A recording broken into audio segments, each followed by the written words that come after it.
Assalamualaikum warahmatullahi wabarakatuh. Hello guys, my name is Audia Fiandini and my friend Adelia Agustin. Okay, our group will explain about the terms dissertation and thesis. The terms dissertation and thesis are used differently in different regions of the world. In North America, the lengthy text produced as the culmination of doctoral research is generally referred to as dissertation, while in the United Kingdom, it is referred to as a thesis. Nah, jadi istilah disertasi dan tesis digunakan secara berbeda di berbagai daerah dunia, tepatnya di Amerika Utara.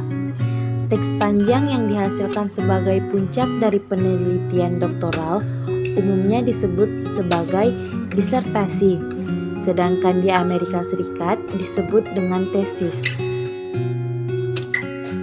A thesis or a dissertation is for many students the longest and most challenging piece of essay writing that they will have to do in their degree program.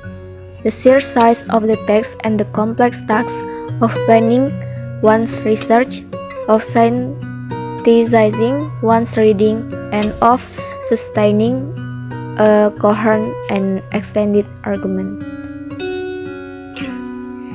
is an immense challenge for any student writer. This challenge is magnified when writing in a language that is not one's mother tongue and in foreign academic culture. Purposes and description. As Paltroid 2002-126 state, dissertation and thesis differ from research article in their purposes, scale, audience, and the requirements they need to meet. A thesis or dissertation is a text that is produced for assessment purposes and the immediate audience is the examiner or examiners, yang artinya tujuan dan deskripsi. Sebagaimana Paltroid pada tahun 2002 menyatakan, disertasi dan tesis berbeda dari artikel penelitian dalam tujuan, skala, audiens, dan persyaratan yang harus mereka penuhi. Tesis atau disertasi adalah teks yang dibuat untuk tujuan penilaian. Genre descriptions. The most productive research approach to thesis and dissertations writing to date has been in the area of genre analysis. This is some components of thesis and dissertations: introduction, literature review, discussion sections, and conclusions. Writers and supervisors.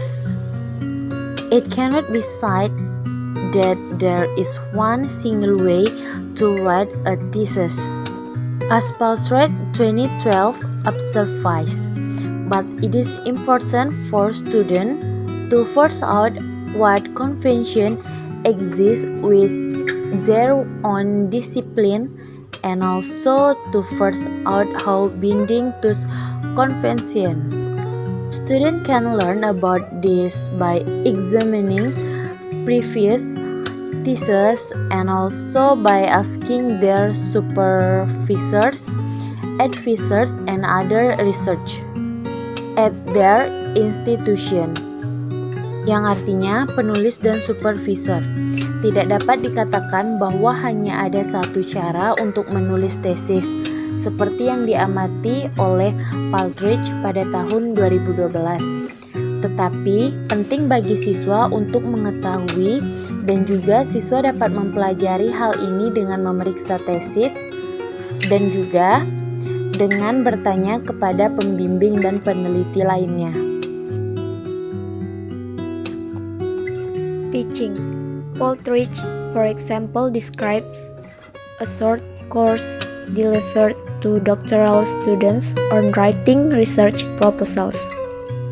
which consisted of 3 sessions. The emphasis here was on the text that students needed to produce on their way towards writing the thesis. Areas for further research.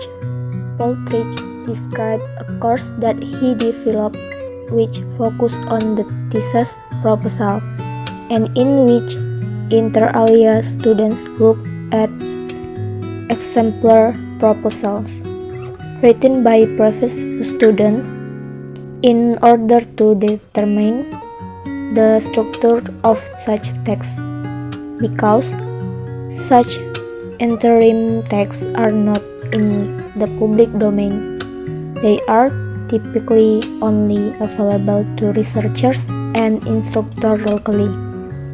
But there is still a need for more research on such texts to be conducted within institutions and then reported at an international level. Thank you for watching guys. Jangan lupa like, comment, and subscribe. Wassalamualaikum warahmatullahi wabarakatuh.